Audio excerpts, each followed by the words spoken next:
a los administradores de la página, metodología de investigación, tesis, en especial en la persona de Becker Patricio de la Torre, quien amablemente me invitó a compartir con todos ustedes este espacio, y a todos quienes se han conectado o se encuentran conectándose. Veo que tenemos una audiencia concurrida, así que estoy feliz de poder compartir este espacio de reflexión sobre cuestiones vinculadas a investigación y metodología con todos ustedes. Voy a compartir con ustedes mi presentación, puede ser que tarde unos instantes en cargar.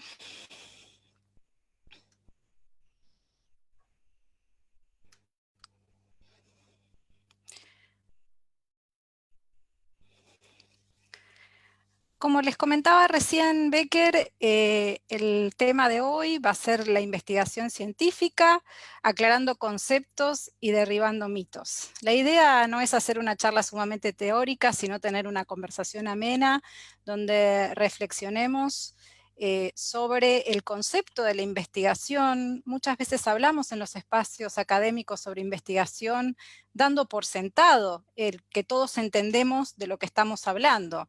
Pero muchas veces es necesario y es útil sentarnos a reflexionar sobre si realmente cuando hablamos de investigación todos entendemos lo mismo, y si realmente conocemos la importancia y los alcances que la investigación tiene en nuestra labor diaria como docentes, estudiantes, investigadores e investigadoras.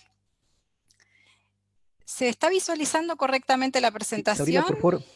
Sabrina, por favor, ¿puedes poner en modo presentación tu diapositiva? Sí. Por favor, gracias. Sí. A ver. Estoy tratando de hacerlo, pero... Un segundo, por favor, ¿eh? Ok, no te preocupes.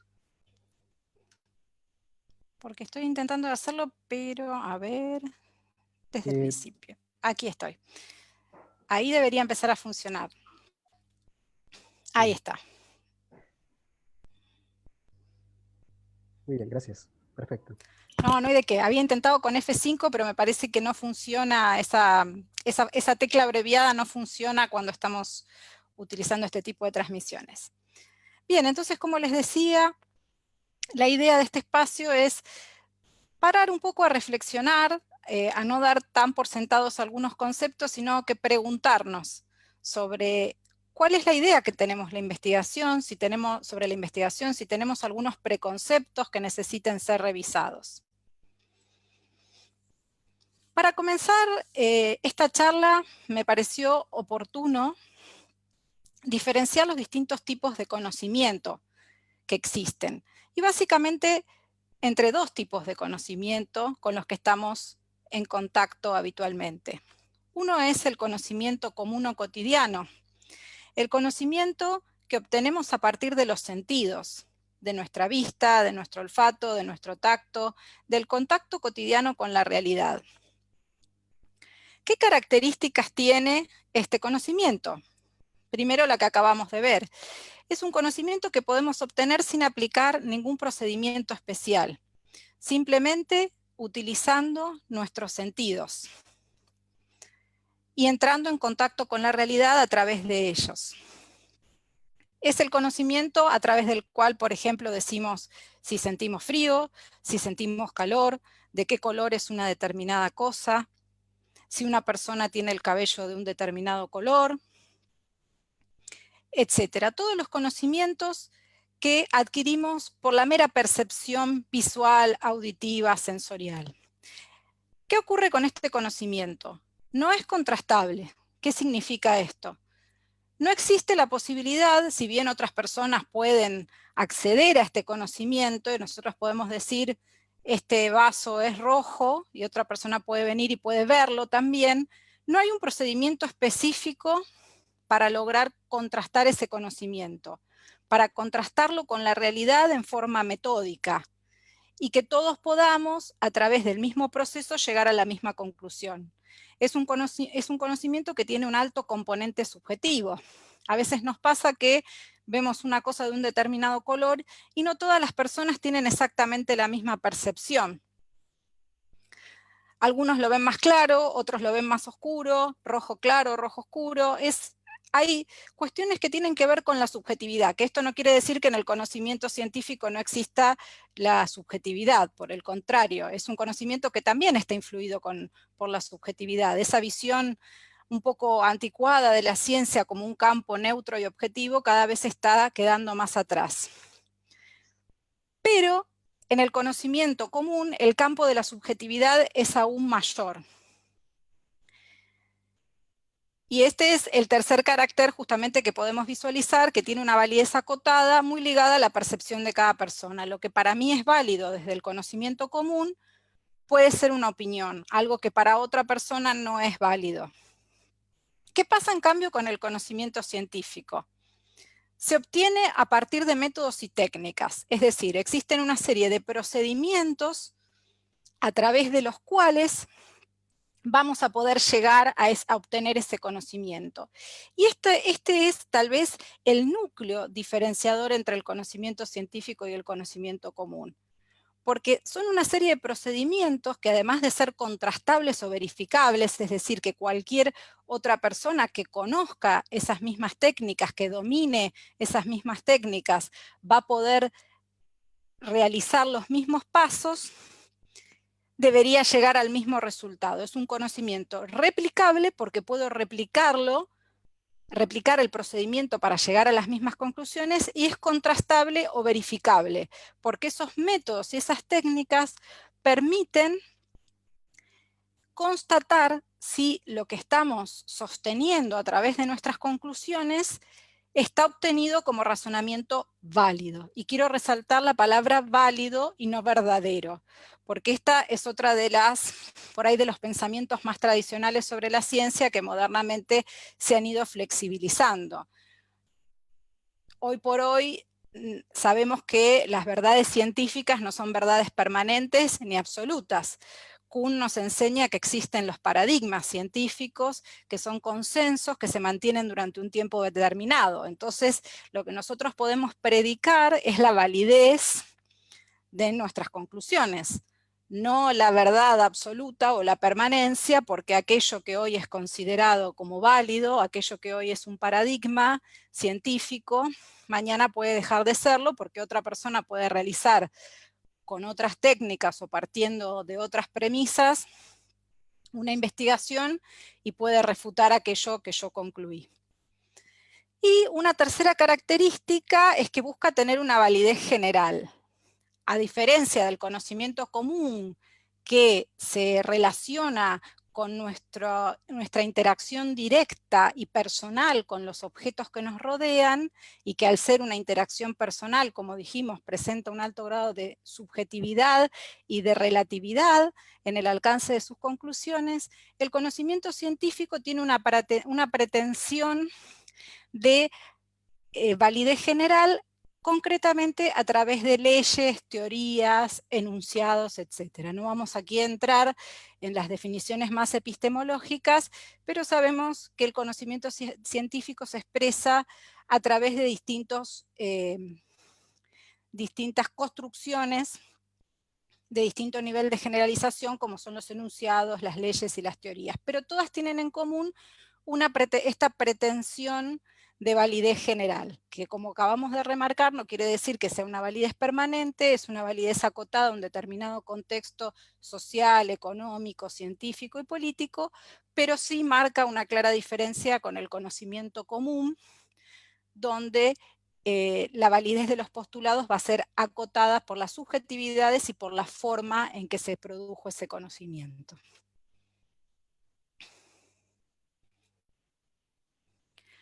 Bueno, uno de los puntos centrales de nuestra charla de hoy. ¿Qué es la investigación? Como dije al comienzo, a veces hablamos de la investigación en el ámbito académico, dando por supuesto que todos sabemos o que todos entendemos de qué hablamos cuando hablamos de investigación. Pero no siempre es tan así. Muchas veces en mi labor como docente veo que los estudiantes y las estudiantes tienen algunas confusiones respecto a qué es la investigación, y esto es lógico porque muchas veces están iniciándose en este mundo tan interesante. Entonces Es importante que también los investigadores más experimentados reflexionemos sobre los conceptos y las naturalezas de los procesos que llevamos a cabo. En primer lugar es esto, es un proceso. ¿Qué significa esto? Es una sucesión ordenada de etapas y de actos. En la investigación no pasan las cosas caprichosamente, o no deberían pasar caprichosamente. Ustedes saben que esto es uno de los temas que van a ver en una de las próximas charlas, que la investigación comienza por un proyecto, comienza por una idea, por el planteamiento de un tema, por la formulación de un problema y de una pregunta de investigación.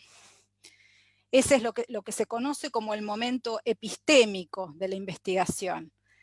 Selecciono el tema, el problema, redacto los objetivos general y específico, diseño la estrategia metodológica, fundamento, etc. Todas cuestiones que van a ver en una de las próximas charlas.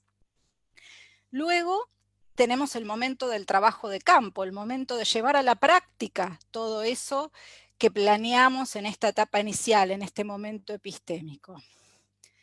Y finalmente tendremos el momento del reporte de resultados, donde habiendo producido y habiendo analizado los datos, plasmamos todo esto en diferentes tipos de documentos, ya sean artículos de investigación, tesis, monografías, etc. Todos los distintos diferentes textos que forman parte del género académico. Entonces, esta sucesión de etapas no es caprichosa, sino que tiene que ver con la lógica interna del proceso de investigación. Estas etapas nos garantizan, por ejemplo, que cuando yo salgo al trabajo de campo, hice todo un trabajo previo de, por ejemplo, revisar los antecedentes, lo que otros autores y autoras han escrito sobre el tema, que tengo un marco teórico, porque sería caótico, imagínense si yo salgo al campo, pero no sé con qué teoría voy a analizar los datos que produzco, o con qué metodología lo voy a hacer. Entonces, todo este orden, yo sé que para los estudiantes y las estudiantes muchas veces metodología es muy tedioso, es una materia tediosa, pero es necesaria. ¿Por qué? Porque justamente lo que nos aporta es esto, nos aporta establecer un orden entre las distintas etapas de este proceso y que este orden tiene un sentido que tiene que ver con la lógica interna del proceso de investigación y con que podamos llegar a lo que hablábamos recién, a producir un conocimiento que, dadas sus características, tenga una pretensión de validez y de verificabilidad y de contrastabilidad y de replicabilidad. Si yo hago un proceso ordenado, razonado y que sigue una lógica, otros van a poder replicar ese mismo procedimiento. La segunda gran característica es que el proceso de investigación busca responder una o varias preguntas. Generalmente una pregunta principal y algunas preguntas secundarias. Y esto es fundamental porque el gran propósito de la investigación es justamente responder interrogantes. Sin interrogantes no hay investigación. Si está todo resuelto, si ya el tema está conocido y todos sabemos de qué se trata y cuáles son sus alcances y sus características, no hay investigación. La investigación justamente tiene por objetivo abordar y dar respuesta a aquellos interrogantes que permanecen vacantes. Esto también tiene que ver, no es lo mismo un trabajo de grado que una tesis de maestría, que una tesis de doctorado, según sea la jerarquía o el grado o el nivel académico de la investigación, será más exigente este requisito de responder una pregunta novedosa, ¿no? Una tesis doctoral requiere un grado de novedad en las preguntas que se formule que es mayor que al que se le puede exigir una tesis de grado. Pero todas tienen en común esto, la existencia de una pregunta. Sin pregunta que responder no hay investigación posible. Y el último punto que lo puse en cursiva, porque ahora como vamos a ver esto es un poco relativo, genera conocimiento científico, porque no siempre genera. También puede revisar, discutir, rever, etc. pero lo importante es que el tipo de conocimiento que está involucrado en este proceso, que es el proceso de investigación, es un conocimiento de tipo científico. Y esto es muy importante porque muchas veces otra dificultad que notamos los docentes de metodología o de taller de tesis es que los y las estudiantes plantean proyectos de investigación sobre temas que no son científicos. Entonces hay que ser, por ejemplo, porque tienen una preocupación que es muy legítima sobre algún tema de la realidad, pero esa preocupación, tal y como está formulada, no es susceptible de ser abordada a través del método científico. Entonces esto es muy importante también remarcarlo, que cuando hablamos de investigación científica, el tipo de conocimiento que tiene que estar involucrado tiene que tener las características que mencionamos anteriormente, lo cual no siempre está tan claro, no siempre es tan obvio. Por eso las tesis o los proyectos tienen secciones de justificación, donde, por ejemplo, se construye y se sostiene la relevancia de ese tema y de esa pregunta en el marco de una determinada disciplina científica.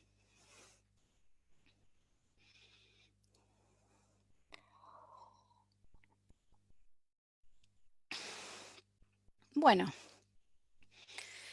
¿cuál es la importancia de la investigación? ¿Por qué es tan importante investigar? Bueno, muchos podrán decir, bueno, porque necesito terminar la tesis para tener mi título de magíster, de especialista, de licenciado, de licenciada, de doctor o de doctora. Pero en realidad hay algo más que esto, hay mucho más que esto. Eso sería una formalidad y sería nuestra trayectoria personal como investigadores o como investigadoras. Efectivamente, nuestra trayectoria como investigadores e investigadoras se inicia y va avanzando a través de todas estas etapas donde debemos desarrollar investigaciones de diversa complejidad. Sin embargo, la investigación tiene una importancia más general que tiene que ver con su rol en la sociedad y en el conocimiento científico en general. En primer lugar, la investigación permite cuestionar, revisar, reflexionar sobre el conocimiento ya existente. Y puse a Stephen Hawking porque ustedes sabrán que Stephen Hawking en sus teorías y en sus libros cuestiona o revisa de alguna manera los postulados de Einstein, nada más y nada menos. O sea que sin llegar a ese punto, no todos tenemos que ser Stephen Hawking o Einstein, después vamos a hablar también de eso cuando veamos los mitos sobre la investigación científica, pero sin llegar a eso, en toda investigación debería haber algún debate, algún cuestionamiento, alguna revisión o alguna reflexión sobre el conocimiento ya existente. Si yo no discuto con el conocimiento existente, ni reflexiono, ni lo reviso, no hay investigación. Si yo lo único que hago es recopilar, será un trabajo de tipo más monográfico, pero no va a ser una investigación, o un resumen será, pero no va a ser una investigación propiamente dicha. Investigar presupone realizar alguna de estas acciones. A través de esta tarea reflexiva que realiza el investigador, le permite generar nuevo conocimiento o nuevas interpretaciones del ya existente. Repito, como decíamos recién, la complejidad de estas nuevas interpretaciones tendrá que ver con qué tipo de investigación estemos hablando. En una tesis de licenciatura, obviamente no le vamos a poder exigir al licenciando o a la licencianda que genere nueva teoría, porque está fuera de sus posibilidades. En una tesis de maestría, la exigencia va a ser mayor. Por lo menos el maestrando o la maestranda va a tener que poder discutir con esas teorías y generar algún pequeño aporte a estas interpretaciones. Y en la tesis doctoral, en cambio, ya el grado es realmente mayor porque se supondría que el doctorando o la doctoranda tiene que hacer un aporte realmente original al área de conocimiento en la cual se inscribe su tesis. Este aporte puede ser teórico, puede ser una nueva teoría, puede ser una reinterpretación de una teoría ya existente, puede ser un aporte metodológico. En mi tesis doctoral, por ejemplo, desarrollé un instrumento metodológico, una tipología para analizar mi tema de investigación. ese va a ser uno de los aportes potenciales de mi tesis, que ya está ahí por ser presentada. Pero tiene que haber, en definitiva, algún tipo de aporte sustancial cuando estamos hablando de una tesis doctoral o de un trabajo de un investigador o investigadora ya experimentados. Y por último, y muy importante, la investigación contribuye a responder problemas o demandas sociales. Y bueno, en este contexto puse aquí la vacuna contra el COVID-19 como ejemplo que se está desarrollando. Hay una carrera entre los países para ver quién logra este tan ansiado objetivo, y aquí claramente la respuesta es a problemas sociales, ¿no? Desde la medicina, desde ciencias físicas aplicadas. Aquí podríamos entrar en el debate sobre la ciencia básica, donde la ciencia básica supuestamente no pretende hacer ningún aporte concreto a la solución de ningún problema. Pero en definitiva, y más hoy por hoy, en el mundo en que vivimos, es difícil pensar que alguien, por ejemplo, financie un proyecto de investigación que no tenga ninguna aplicación posible. Puede no tener una aplicación directa, pero en definitiva siempre en la ciencia hay un trasfondo social, hay un cuestionamiento hacia la realidad que mediata o inmediatamente tiende o puede contribuir a una resolución del problema social. Tal vez no es esa investigación, tal vez yo desarrollo un primer químico que no es una vacuna, pero que a su vez va a ser después utilizado para. Tal vez yo desde las ciencias sociales discuto una política pública o critico una política pública, y yo no voy a diseñar una política nueva, pero esa discusión que genero puede ser el insumo para que otros investigadores o analistas de política pública o planificadores sí diseñen una nueva política. Bueno, acá vamos a la parte que también me parece que es muy interesante y que quería compartir hoy con ustedes. Mitos sobre la investigación. Primero, que la investigación sucede en el laboratorio. Esto tiene que ver, podemos decir que son más que mitos, como creencias populares, podríamos ponerle de título. Creencias populares sobre la investigación científica. A la gente en general, cuando le hablan de investigación científica, lo primero que le viene a la cabeza es el laboratorio, los tubos de ensayo, los guardapolvos blancos. Y esto no es casualidad, sino que tiene que ver con una visión de la ciencia ligada a las ciencias exactas. Y esto en realidad, para los que han estudiado un poco de epistemología y de historia de la ciencia, no es una realidad tan lejana. ¿En qué sentido? Hasta el siglo XX, la corriente epistemológica más fuerte y más dura consideraba que las ciencias propiamente dichas eran las ciencias exactas. A las ciencias sociales les fue negado durante buena parte de la historia el carácter de ciencias. ¿Y por qué? Y aquí volvemos a la importancia de los métodos. Porque no podían aplicar los mismos métodos que las ciencias exactas. Y no habían logrado hasta ese momento desarrollar una batería de instrumentos propia que les permitiera adquirir el estatus de ciencias. Entonces, ¿qué sucedió en ese momento? Bueno, lo que sucedió es que primero las ciencias sociales trataron de imitar los métodos de las ciencias exactas en esta lucha por ser consideradas ciencias. Algunas disciplinas como la sociología y la psicología, porque no en todas las ciencias sociales es posible, comenzaron, por ejemplo, a hacer experimentos, los famosos perros de Pavlov, que tanto habrán escuchado nombrar. Pero con el correr del tiempo, las ciencias sociales dejaron de imitar solamente a las ciencias exactas y desarrollaron metodologías propias.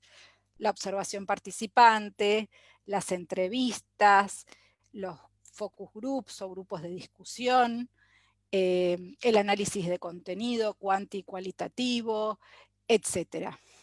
Sabemos que hoy las ciencias, la etnografía, sabemos que hoy las ciencias sociales tienen una variedad de métodos y de técnicas que hacen que la investigación social sea un campo muy rico. Pero todavía sigue arraigada esta visión y esta concepción o esta idea popular respecto a que la investigación nos remite a algo que pasa en los laboratorios. Y los cientistas sociales o científicos sociales hacemos diariamente un gran trabajo, una gran tarea por difundir la relevancia de nuestras ciencias y el estatus de nuestras disciplinas como ciencias. Otro de los mitos o creencias populares es asunto de genios. La ciencia es algo que se le ocurre a Stephen Hawking o a Einstein o, no sé, a Elon Musk y a su equipo.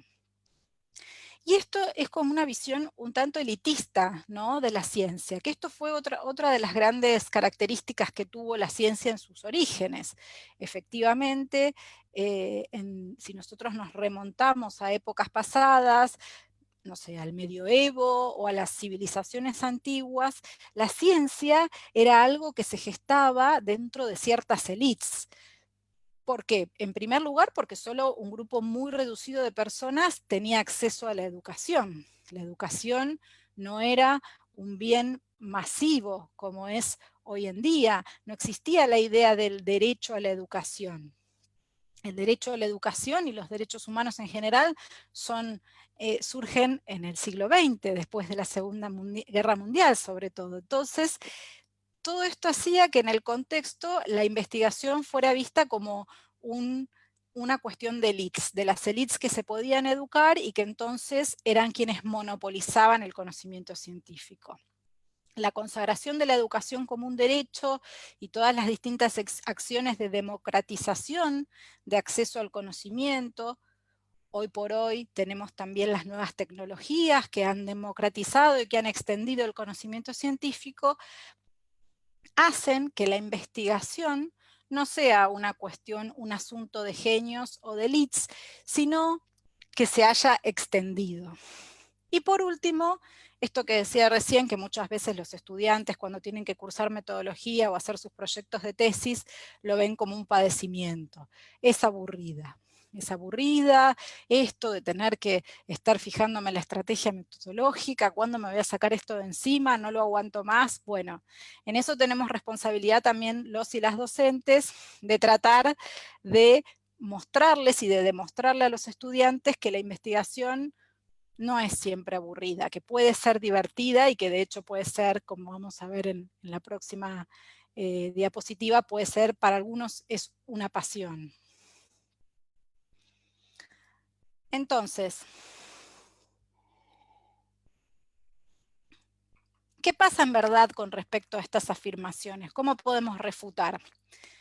La investigación no sucede en los laboratorios solamente, la investigación sucede en todas partes y las ciencias sociales son la mejor prueba tal vez de que la investigación sucede en todas partes, y también hay algunos ejemplos de las ciencias exactas. Cuando un ingeniero agrónomo sale a hacer experimentación, tal vez tiene que experimentar con un suelo en un campo, no va a estar siempre en el laboratorio. Cuando el cientista o la científica o el científico social salen a tratar de analizar las causas de la pobreza, seguramente se van a acercar a las zonas donde la pobreza está aconteciendo para tratar de aproximarse a ese fenómeno. Los científicos y las científicas lo que buscamos es estar lo más cerca, o lo que deberíamos buscar es estar lo más cerca posible de ese fenómeno que queremos investigar. Esta cercanía no tiene que ser una cercanía física, porque hay técnicas de investigación que son documentales, que se basan en el análisis de documentos oficiales, privados, etc. Pero la realidad es que esto nos da cuenta de que la investigación está en todas partes, no está solamente en los confines de los laboratorios o de los institutos de ciencia y de investigación. Esos lugares son dos lugares más donde se produce el conocimiento científico. La ciencia es un asunto de todos, esto que decíamos recién, o debería ser un asunto de todos. Sabemos que a pesar de todo esto que estuve diciendo, subsisten brechas considerables en el acceso a la educación y al conocimiento científico y a las posibilidades de investigar. Como estudiantes e investigadores latinoamericanos, que supongo que serán la mayoría que están escuchando hoy esta charla, sabemos que lamentablemente hoy en Latinoamérica no tenemos en general las mismas posibilidades de investigar y de estudiar que en otras latitudes. El año pasado tuve la oportunidad de ir becada a un congreso a Lisboa y a muchos les llamaban la atención que yo estaba haciendo mi doctorado y que paralelamente tenía que trabajar full time. Y me decían, pero ¿cómo? Tu trabajo es hacer el doctorado. Y yo ahí les tenía que explicar que no, que en Argentina y en otros países de Latinoamérica no hay tantas becas, que las becas no son tan sustanciosas como para que uno pueda vivir de eso. Pero bueno, la meta hacia la cual deberíamos ir es que la ciencia sea un asunto de todos, no quiere decir que todos vayamos a ser investigadores o investigadoras, pero sí tratar de que el conocimiento científico y los productos de investigación lleguen a cada vez más número de personas. Y como les decía, puede ser apasionante. Yo sé que para muchos estudiantes escucharán esto con ciertos reparos, pero sí, yo les aseguro que sí. Una vez que uno empieza a dominar estas técnicas, estas estrategias y estos métodos, empieza a sentir ese sabor del discutir con el conocimiento, de generar nuevo conocimiento, y una vez que este engranaje empieza a funcionar, puede empezar a surgir. No todos tenemos que ser investigadores, no es una obligación, es una profesión entre las tantas que uno puede elegir, pero para los que la hemos elegido es realmente una pasión sentir que uno puede aportar a la sociedad desde su humilde lugar algo con su investigación. Bueno, y mientras armaba esta presentación, se me ocurrió que era interesante plantear algo más práctico, ¿no? Porque teoría la pueden leer en muchos lados, hay muchos libros de metodología muy buenos, clásicos, pero me parece que lo interesante de este tipo de encuentros es que quienes tenemos tal vez un poco más de experiencia en investigación o quienes somos docentes de taller, de metodología, etcétera, podamos compartirles tips, como se suele decir ahora, o algunas puntos que consideramos que son importantes. Y a mí se me ocurrió que era interesante compartir con ustedes hoy esto, ¿qué se necesita para ser un buen investigador A? En primer lugar, ser curioso, ser curiosa, tener avidez de conocimiento. En segundo lugar, y esto es importante, tener humildad humana y científica. ¿Qué significa esto? Si yo creo que me las sé todas, no voy a poder ser un buen investigador, una buena investigadora nunca. El conocimiento es inagotable, entonces tenemos que partir inagotable en el sentido que siempre se pueden generar nuevas reinterpretaciones. Tenemos que partir de la base de que no sabemos para poder saber. Si partimos de la base que ya lo sabemos todo y no tenemos humildad, no vamos a ser nunca buenos investigadores o buenas investigadoras. Relacionado con lo anterior, no dar nada por sentado. Error muy común en las tesis de los investigadores que se inician. Dar cuestiones por sentadas, escribir como si el que me estuviera leyendo tuviera que saber y entender las cosas de la misma manera que yo. Pues no. La investigación se trata de cuestionarse y de poner en tela de juicio todo aquello que creíamos que sabíamos. No ser prejuicioso, no tener preconceptos. Si yo parto de un preconcepto, no puedo investigar, porque si yo ya lo sé, el otro día justamente estaba trabajando con un alumno y me contaba cómo era su tesis, y le digo, bueno, pero vos ya te estás respondiendo, porque quería ver las causas de la obesidad en una población determinada, y ese era el objetivo de la investigación, y él mismo después me decía, bueno, las causas, yo ya escribí en el marco teórico cuáles son las causas. Entonces digo, bueno, pero entonces, ¿qué es lo que tu investigación va a aportar? Porque ya estás diciendo de antemano cuáles son las causas. Ser capaces de cuestionar nuestras propias creencias, ideas y preconceptos, tiene que ver con lo que ya veníamos hablando. Saber aceptar consejos y críticas, muy importante, por favor, porque lo he visto muchas veces y lo veo. No se ofendan cuando su director de tesis, cuando su asesor, cuando la profesora o el profesor de taller, o cuando un compañero les dice, mirá, no, la verdad es que leí tu trabajo y esto no lo estás encarando bien. Obviamente las críticas tienen que ser respetuosas y constructivas, pero escúchenlas, no lo tomen como algo personal. Yo siempre digo, la tesis a veces es como un hijo, es como, no, ¿cómo estás criticando mi tesis? Estás criticando a mi hijo, estás diciendo que mi hijo es feo. Bueno, no, hay que saber diferenciar y saber aprovechar las críticas constructivas y los aportes que nos hacen todos aquellos que leen nuestras tesis y que interactúan con nosotros en el proceso de elaboración de nuestras tesis. Ser metódico, ya lo vimos, la tesis es un proceso ordenado. Si yo soy inconstante, si hoy escribo y mañana no, y bueno, pero esto después lo veo, no funciona. Los mejores tesistas, los que logran el objetivo, no son, o los mejores investigadores no son los más brillantes, no necesariamente son Stephen Hawking, son personas que se saben proponer un objetivo y hacer todo lo que hay que hacer para lograrlo y tienen un método. Todos los días se sientan y escriben. Y por último, ser inconformista, pero no demasiado. ¿Qué significa esto?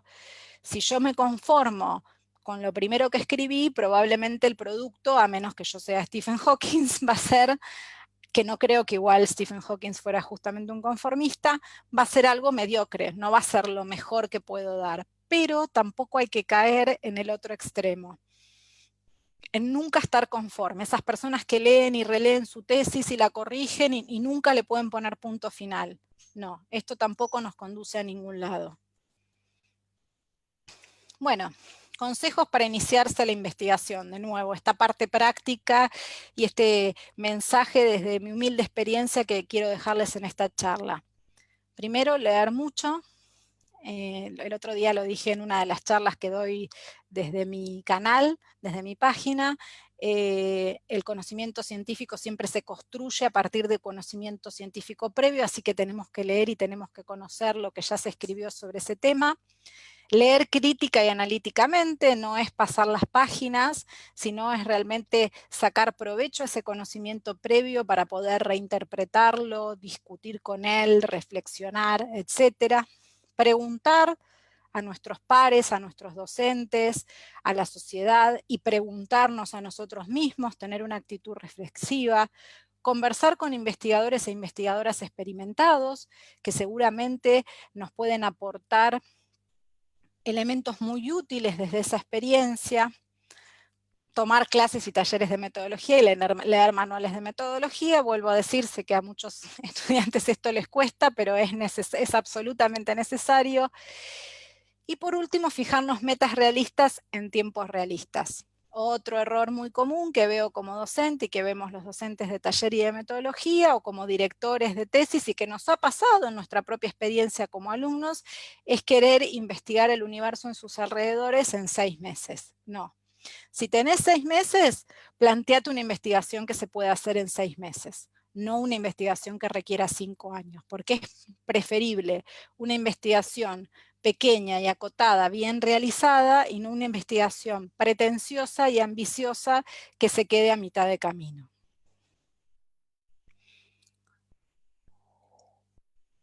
Y por último, y con esto ya cierro, ¿qué es lo que te puede aportar? ¿Qué es lo que nos puede aportar la investigación? Más allá de este aporte social y de este aporte para discutir nuevo conocimiento y etcétera, que ya hemos visto al comienzo. Primero, la investigación puede cambiar y seguramente cambiará la manera en que interpretás y procesás la realidad. Una vez que uno internaliza el método científico, no quiere decir que uno va a resolver todos los problemas como un metodólogo de la vida, porque no, hay muchos problemas. Los problemas de amor no se resuelven con el método científico, no ese es el mensaje que quiero darles. Pero sí es cierto que el método científico es muy útil, por ejemplo, a la hora de razonar y de pensar estrategias para enfrentar problemas laborales. Tengo un problema en el trabajo y si soy una persona que internalizó el método científico, muy probablemente pueda aplicar herramientas de ese método para tratar de dar respuesta a esos problemas. Te ayudará a ser más ordenado y metódico en distintas facetas de tu vida, entre ellas la laboral. Te permitirá ser menos prejuicioso y más abierto a nuevas preguntas y a nuevas respuestas.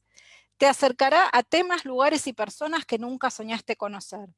Cuando uno empieza la investigación, no sabe qué nos deparará el destino y muchas veces el tema de investigación es una puerta hacia lo desconocido, hacia lo nuevo, hacia relacionarnos con personas que no conocíamos, con lugares que no conocíamos. Y por último, lo que decía, te convertirá en un potencial solucionador o solucionadora de problemas sociales. En lo personal me parece muy gratificante sentir que uno desde su modesto lugar puede aportar a una nueva interpretación sobre la pobreza, a un nuevo químico que va a ser usado en la vacuna, etcétera. Desde la contribución más pequeña hasta la más significativa, es gratificante tener esta sensación de que uno está haciendo un aporte a la sociedad a través de la investigación que está escribiendo. Esto es todo de mi parte. Muchas gracias. Tengo entendido que ahora va a comenzar una pequeña sesión de preguntas. Yo les pido solo un instante nada más. Desactivo por un breve instante mi cámara y mi micrófono y en breves instantes estoy con ustedes de nuevo y hacemos la sesión de preguntas. Es un minuto nada más, por favor. Ah, y perdón, quería dejarles esta frase. Cierro con esta frase. Muchas gracias, Sabrina. Sí, vamos a Cierro con esperar. esta frase. Hacernos preguntas sobre la realidad en que vivimos es el primer paso para poder modificarla, que tiene que ver con lo que decía recién de nuestro aporte potencial como investigadores e investigadoras. Gracias. Muy bien, muchas gracias, Sabrina. Justamente estamos, por favor, agrupando las preguntas para poder trasladar a la ponente y bien, vamos pasando. perfecto. La primera pregunta es, ¿algún libro que recomiende de introducción a la investigación? Bueno, hay muchísimos. Lo voy a hacer por gusto personal. A mí me gusta mucho el libro de Ezequiel Anderegg, Técnicas de Investigación Social, y creo que hay otro que se llama Introducción a la Investigación, no recuerdo, seguro hay uno que es Técnicas de Investigación Social. A mí Ezequiel Anderegg me parece, lo recomiendo porque es muy claro y para alguien que realmente está en una etapa inicial, me parece que es muy bueno en este sentido. Bueno, la segunda pregunta es, quisiera saber la diferencia entre el estado del arte y el marco teórico y cómo lo coloco dentro de una investigación. Bueno, esto creo que por ahí van a ver un poco más en la próxima charla que van a tener sobre el proyecto, pero muy brevemente, el estado del arte o antecedentes o estado de la cuestión es aquello que ya se dijo sobre la investigación, sobre el tema. Son los trabajos empíricos, los estudios de caso que ya se han hecho sobre el mismo caso o sobre casos similares, cuando estamos hablando de un estudio de caso. En cambio, el marco teórico son el conjunto de teorías y de conceptos que yo voy a utilizar para interpretar los datos. Y generalmente esto va en el capítulo teórico. En las tesis normalmente hay un capítulo teórico, un capítulo introductorio, donde entre otras cosas van el marco teórico y los antecedentes. Dependerá de la extensión de la tesis. En una tesis doctoral esto es todo un capítulo, ¿no? Inclusive puede ser que el marco teórico sea un capítulo de por sí. ¿Qué temas podrían ser no científicos? Bueno, básicamente temas que son, por ejemplo, periodísticos. Una pregunta planteada de una manera que sea una pregunta periodística. Estoy tratando de pensar, me gusta dar ejemplos de cuestiones concretas que he visto. Estoy pensando, a ver, por ejemplo. Bueno, temas que son aspiraciones personales.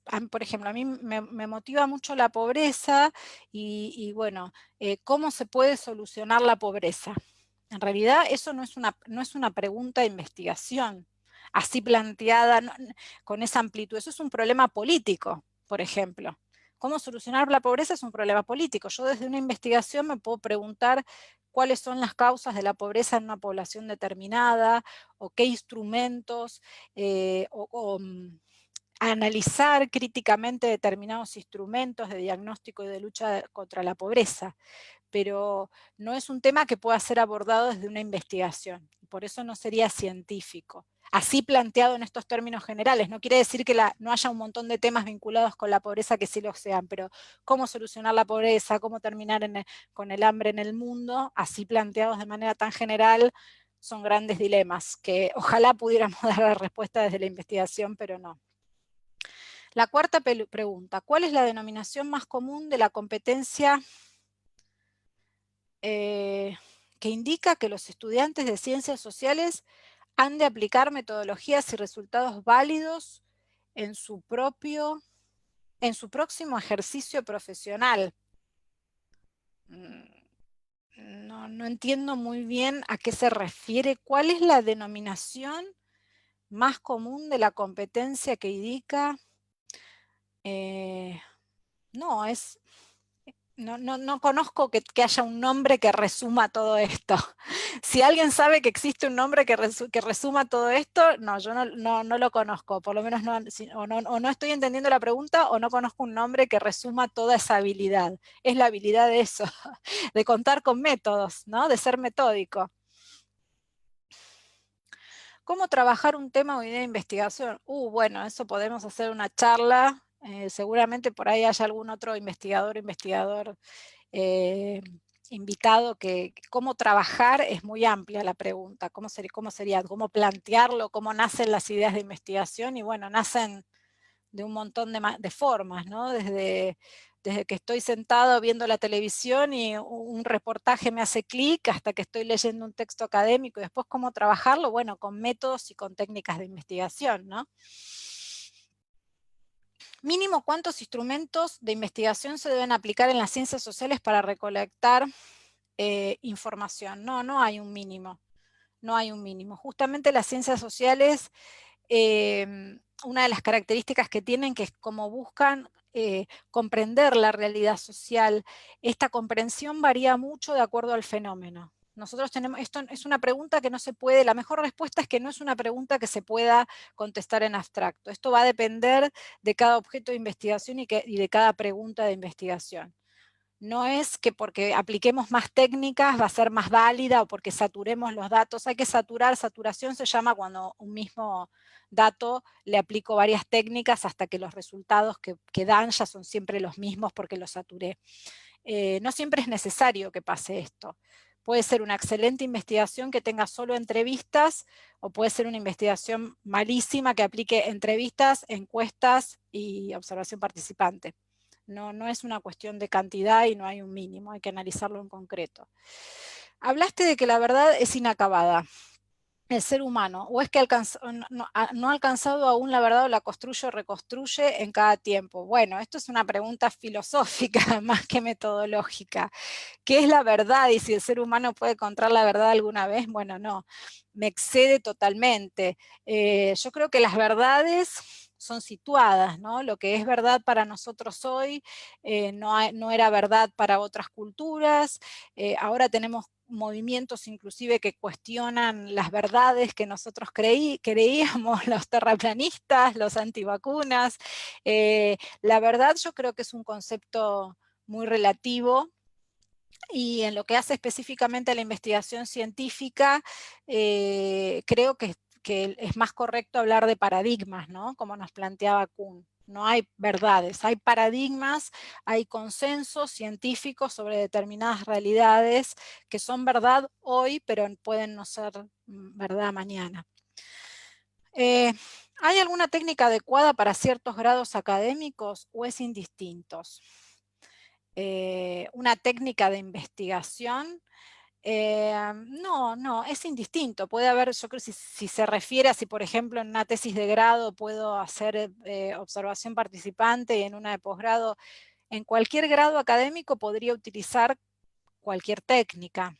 Lo que va a variar es la profundidad con la que yo voy a manejar seguramente los instrumentos, la extensión del trabajo de campo. En una tesis de grado por ahí puedo hacer 5 entrevistas y con eso ya es suficiente, y en una tesis doctoral, si voy a usar entrevistas, seguramente se me va a exigir o más entrevistas o que tal vez complemente esto, triangule con otra técnica si es pertinente, volviendo a la pregunta anterior. Pero no tiene que ver con la pertinencia de la técnica, no tiene que ver con el grado académico, sino vuelvo con que la técnica sea pertinente para abordar el objeto de investigación.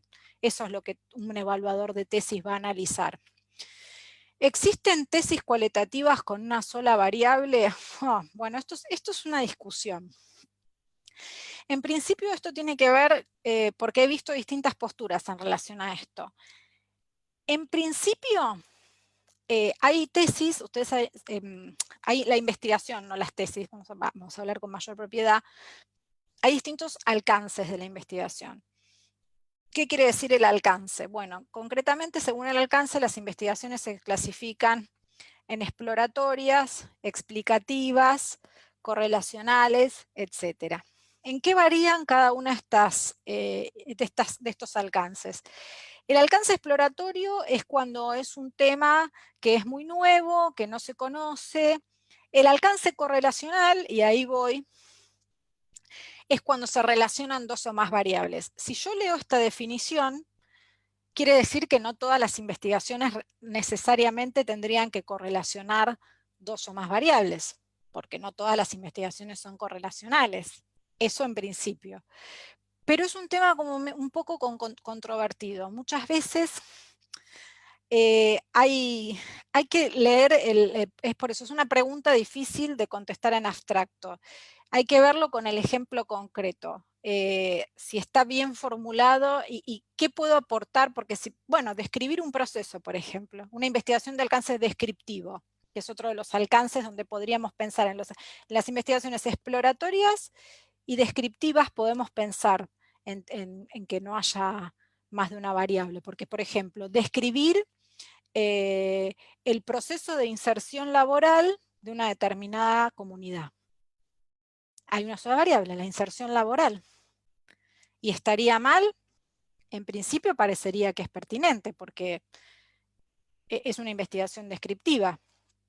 En la investigación, lo mismo un estudio exploratorio.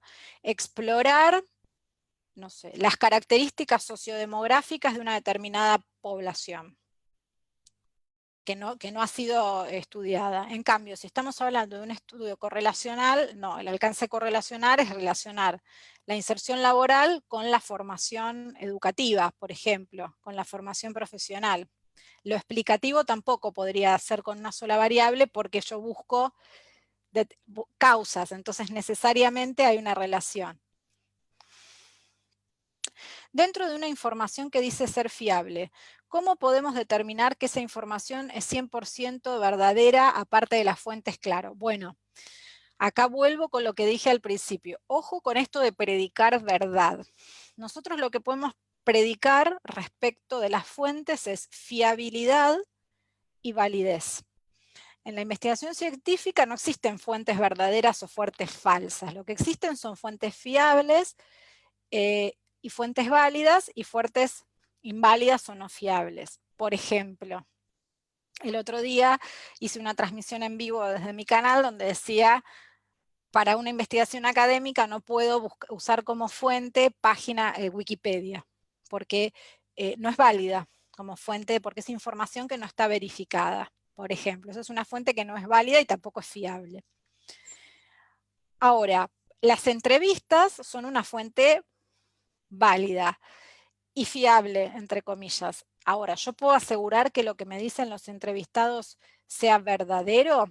Y no, el entrevistado me puede mentir. Yo puedo diseñar bien el instrumento y puede estarme diciendo mentiras y yo sacar conclusiones de algo que me mintieron. Y tal vez no tengo forma de saber eso.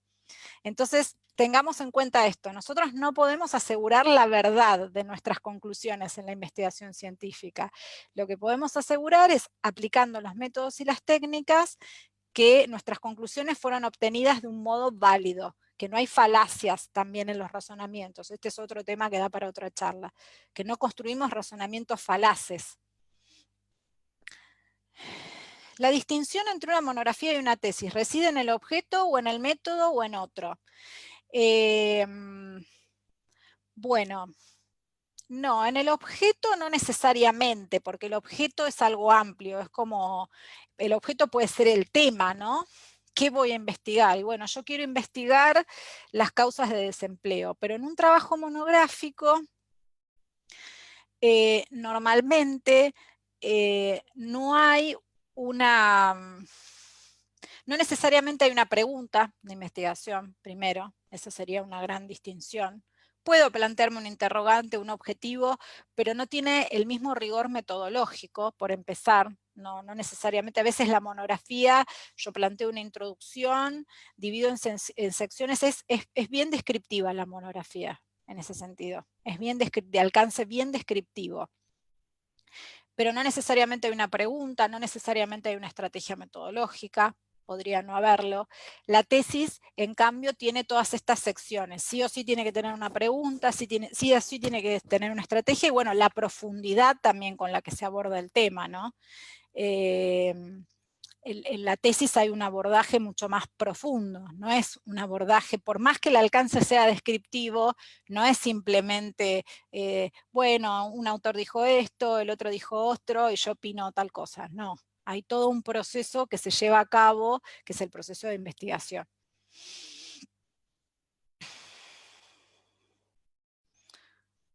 Bueno, no veo más preguntas, no sé si ya... A ver... aquí veo otra, que es muy parecida a la anterior. Una investigación monográfica es una investigación científica y puede serlo o no. Eso habría que verlo en el caso concreto. Si es una monografía que tiene un estado de la cuestión, un marco teórico y que aplica una metodología de una manera acotada, podría serlo. Pero no siempre. Hay que analizarlo en el caso concreto. En sí, como les decía, en general el trabajo monográfico no tiene los mismos requerimientos que un trabajo de investigación como una tesis. Una tesis sí, siempre va a ser un trabajo de investigación, un trabajo monográfico puede serlo o no.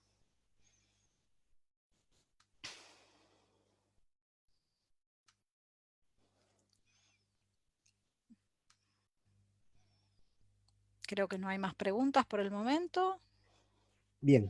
Si investiga, perdón, Sí. ahí porque se me va actualizando. Si investigo un hecho histórico, ¿es una investigación científica? Sí, hay investigación historiográfica y sí, la historia es una disciplina científica muy importante. Por ahí la pregunta se me ocurre que se relaciona con que, por ejemplo, y esto es, por ahí es otra idea general un poco arraigada, ¿no? Yo no puedo hacer entrevistas, por ejemplo, si voy a investigar un hecho que pasó, entonces, ¿cómo hago? Y la investigación histórica muchas veces se vale de fuentes secundarias, ¿no? Por ahí tiene que ver con esta inquietud, me imagino, de las fuentes. Voy a tener que consultar documentos que me reflejen ese hecho histórico. Hay una investigación que se cita muy comúnmente, que es la de Carlo Ginzburg, El queso y los gusanos, que tiene que ver con una investigación que fue construida justamente a partir, si no me equivoco, alguien que me corrija si estoy diciendo mal, pero creo que se reconstruye a partir de unas cartas. Sí, la investigación es muy rica y claro que sí que se puede hacer investigación histórica. Es cierto que los enfoques de investigación ya tienen sustento y solo se habla de investigación. No sé por qué, es como que me va actualizando, pero un poco lento aquí.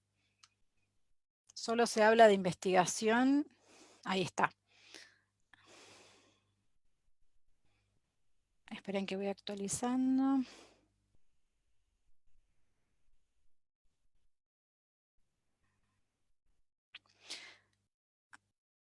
No sé por qué no me deja ver la última pregunta. No sé si me vuelve a llevar hacia arriba. ¿Es cierto que los enfoques de investigación ya no tienen sustento y solo se habla de investigación? Un resumen una tesis es un resumen para publicar un artículo científico. Los enfoques de investigación, esto es cualitativo y cuantitativo, porque también acá hay como particularidades, ¿no? Algunos le dicen enfoque a una cosa, lo más común es entender enfoque cuanti y cualidad, por lo menos no sé si no tienen sentido, lo que pasa es que cada vez se usa más la triangulación, el combinar distintos enfoques. Lo que no tiene sentido, me parece, no son los enfoques en sí, sino pensar a los enfoques como compartimientos estancos, ¿no? Los enfoques están en diálogo, esto me parece que es ¿Y una tesis es un resumen para publicar un artículo científico? No, definitivamente no, una tesis es mucho más que eso, ¿no? Bueno, esta diferencia, este estado del arte, estado de la cuestión. ¿Cuántos años de antigüedad deben tener las revisiones bibliográficas o tesinas? No, las revisiones bibliográficas o tesinas son dos cosas diferentes. La revisión bibliográfica, si nos referimos a la búsqueda de antecedente, y bueno, depende. No sé, eso dependerá de qué tipo de tesis se esté escribiendo, de cuán nueva sea la disciplina que estoy investigando. No, no es algo que se pueda contestar en abstracto. En ciencias, especialmente en la biología, ¿puedo hacer una investigación usando solo fuentes sin experimentar? Y yo no soy la persona más adecuada para contestar esa pregunta porque provengo de las ciencias sociales, pero en principio son ciencias que se definen como ciencias experimentales. No me atrevería tampoco a decir que no es válida. Tendríamos que convocar a alguien que provenga de este tipo de ciencias como para... Pero en principio, por definición, son ciencias de tipo experimental. Que eso signifique que no se puede hacer investigación si no hay experimentos, no me atrevería a decirlo. Creo que excede mis conocimientos como metodóloga de las ciencias sociales. Sabemos que existen variedades de formas de obtención de conocimiento. ¿Qué pasaría si dos de ellas se comparan para aclarar una situación en concreto? Esto me suena, no entiendo bien la pregunta, me suena a triangulación. Se comparan, quiere decir que yo le aplico a un mismo objeto técnicas quanti y quali, la triangulación, lo que decíamos recién. Y lo que pasa es que ahí puedo, esto me puede enriquecer, ¿no? No necesariamente, pero puede ser una forma de enriquecer, de saturar el fenómeno si es pertinente. ¿Qué es más válido, el método de investigación o el resultado de esta? No entiendo bien la pregunta. En realidad las dos cosas tienen que ser válidas. Para que la investigación sea válida, tiene que ser válido el método y tienen que ser válidas las conclusiones. Supuestamente, si el método es válido, deberían ser válidas las conclusiones, pero no se pueden comparar. Es como decir, no sé, no tiene comparación. Las dos cosas tienen que ser válidas. ¿Qué características escuetas podríamos mencionar de las preguntas científicas? Es un tema para una charla. Hay una serie de reglas, ¿no? Son preguntas que son, la primera es la que ya vimos, que sean susceptibles de ser abordadas por el método científico, si no, no son preguntas. Después hay toda una serie de reglas y de características que dan para hacer una clase que sea la pregunta de investigación. Bueno. Sí. Acá me está diciendo que ya estamos cerrando la ronda de preguntas. Muchas gracias a todos. Sé que estos temas dan para hablar un montón, pero bueno. Sí, Sabrina, solamente una pregunta final que varios de nuestros seguidores la están haciendo. Indican cuál es su página o cuál es su canal. Bien, sí, en mi página es tesis.com. Yo ahí hago también mis propias transmisiones. Tengo una página en Facebook y un canal de YouTube con el mismo nombre. Últimamente estoy haciendo más transmisiones por Facebook. El viernes, por ejemplo, tenemos una sobre el marco teórico, así que están todos invitados. Es a las, si no me equivoco, es a las 7 de la tarde, hora argentina. Ahora lo voy a chequear. No, a las 6 de la tarde, hora argentina, perdón, que son las 4 p.m. hora de Perú. Así que están todos invitados a esa transmisión. Correcto, Sabrina. Entonces, a nombre de todos los seguidores, de mis estudiantes, te agradecemos grandemente por tu generosidad y tu buena disposición para compartir tus conocimientos y experiencias a toda la comunidad que nos sigue desde distintas partes de Latinoamérica, incluso de España. Entonces, ha sido sustantivo tu aporte y una vez más puedes reiterar nuestro profundo agradecimiento. Y decirle a nuestros seguidores que el día viernes tenemos otra charla virtual acerca del uso del estilo APA, Y el día martes 23 tenemos sobre la planificación de la investigación académica. Buenísimo, Muchas buenísimo. gracias a todos y feliz tarde. Muy bien, Gracias, gracias. gracias. Una Muy bien, excelente tarde para todos. Un gusto haber compartido con ustedes. muy bien, gracias.